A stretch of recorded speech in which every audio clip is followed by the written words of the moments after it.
আসসালামু আলাইকুম। সবাই কেমন আছেন? আলহামদুলিল্লাহ, আমি আল্লাহর রহমতে আপনাদের দয়া ভালো আছে। আমি আজকে বরিশালের একটা বিখ্যাত খাবার সামনে নিয়ে এসেছি, খুবই সহজে আপনারা তৈরি করে নিতে। যে প্রথমে কিছু চাল ভেজে নিচ্ছি। আজকে এই খাবারটা তৈরি করা হবে চাল ভেজে।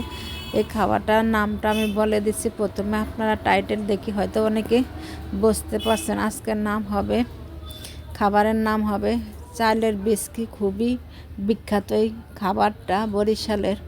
প্রথম চালটা ভেজে এইভাবে আমি একটু ভিজিয়ে নিয়েছি, 5 মিনিটের মধ্যে ভিজিয়ে রাখবো। তারপরে এইভাবে ভালোভাবে ধুয়ে কিছু রূপে রেখে দেব পানিটা ঝরে যাওয়ার জন্য। এই যে চালগুলা দেখেন ভেজে নিচ্ছি, এখন হাত দিয়ে ভালোভাবে কষলিয়ে নিচ্ছি। এই যে দেখেন কি সুন্দর করে, কারণ দেশীয় চাল হলে অনেক মোটা মোটা এগুলা, কিনা চাল তার জন্য। আর এই যে একটা প্যানে দিয়ে দিচ্ছি একটু তেল, কারণ আমার এই জায়গায় লাগবে গুড়গুড়ে ছিটা যাওয়ানি। প্যানটা একটু দাগ পড়ে গেছে। এখন দিয়ে দিচ্ছি তেজপাতা, এলাচ, লবঙ্গ, আর দিয়ে দিচ্ছি সাথে ঘি। অবশ্যই ঘি দেওয়ার চেষ্টা করবেন। একটু সাদা তেলের সাথে ঘি দিলে আর চালটা একসাথে লাগবে না এবং দেখতে ঝরঝরা ভালো লাগবে। এখন দিয়ে দিচ্ছি পানি গুড়ের শিরাটা তৈরি করার জন্য। এই শিরা দিয়ে আজকে আমার চাল বাজার বিস্কি হয়ে যাবে। আজকে রেসিপির নাম হয়েছে বিস্কি। খুবই জনপ্রিয় একটি খাবার। এই যে চালগুলো দেখেন কি শুকিয়ে গেছে। এখন এই যে ঢেলে দিচ্ছি। এখন কিছু নারকেল দিয়ে দেব উপর থেকে।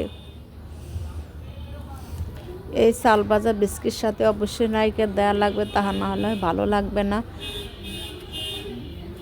অবশ্যই নারকেল দেওয়ার চেষ্টা করবেন।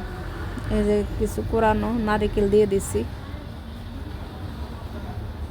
এখন কিছু দিয়েছি, আবার পরে কিছু দিব, তাহলে খেতে ভালো লাগবে। আর দিয়ে দিয়েছি কিছু বাদাম, এটা স্কিপ করতে পারেন, কারণ আমার এই জায়গায় আস্ত নারিকেল নাই। কারণ আস্ত নারিকেলটা দিলে, কুচি কুচি করে দিলে দাঁতের নিচে পড়লে অনেক খেতে ভালো লাগে, তার জন্য তার পরিবর্তনে আমি বাদাম দিয়ে দিছি। যে ঢেকে দিয়ে দিছি।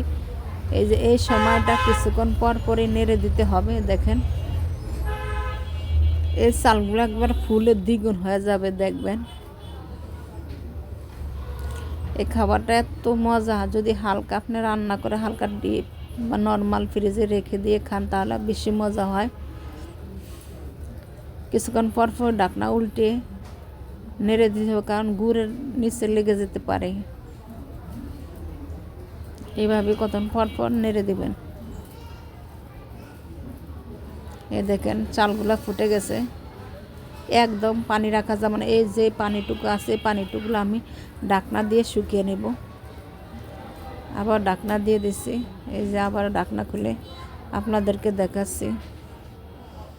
আরও ফুটবে, কারণ এটা চুলা আঁচ একবারে কমিয়ে রাখতে হবে, তাহলে চালগুলা ফুলে একবার দ্বিগুণ হয়ে যাবে এবং ভালো করে ফোটে না চালগুলা। দেখতে দেখা যাচ্ছে, আমি ভালো করে আপনাদেরকে দেখাচ্ছি যে, এবং পানি আছে ভিতরে, যে পানিটা আছে সেই পানিতেই চালটা আরও বেশি ফুটবে। এই চাল ভাজা বিস্কিটটা একদম নরম হবে এবং সফট হবে। তবে এই যে ঘি আর তেল দেওয়াতে একটার সাথে একটা গায়ে লাগবে না, একদম ঝরঝরাই থাকবে। আমি আপনাদেরকে শেষ পর্যন্ত দেখাবো। আর ভিডিওটা যদি ভালো লাগে অবশ্যই লাইক, শেয়ার, কমেন্ট করবেন। সাবস্ক্রাইব করতে ভুলবেন না, আর ফলো দিয়ে পাশে থাকবেন। এই যে পানিটা আছে সেটা আমি টেনে নেব, ঢাকনা দিয়ে দিচ্ছি। আবার উল্টে দেখাচ্ছে যে উপর দিয়ে কিছু নারকেল দিয়ে দিচ্ছি, দিয়ে আবারও ঢাকনা দিয়ে ঢেকে দিব, যাতে নারকেলটা একটু সিদ্ধ হয়।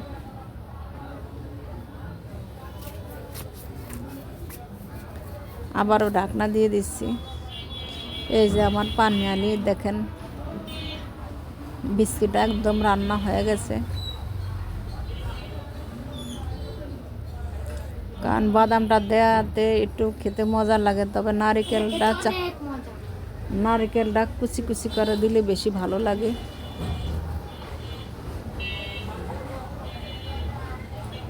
এটা বরিশালে বিখ্যাত একটি খাবার। যারা খেয়েছেন তারা অবশ্যই এর স্বাদ পেয়েছেন, যারা না খেয়েছেন একবার হলো বাসায় তৈরি করে খেয়ে দেখবেন।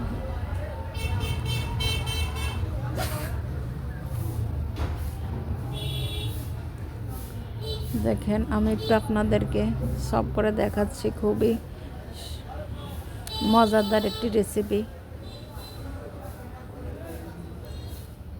এসব রেসিপিগুলো অনেক পুরানো দিনের, খুবই জনপ্রিয়, যুগে যুগে থেকে যাবে এসব জনপ্রিয় কিছু খাবার।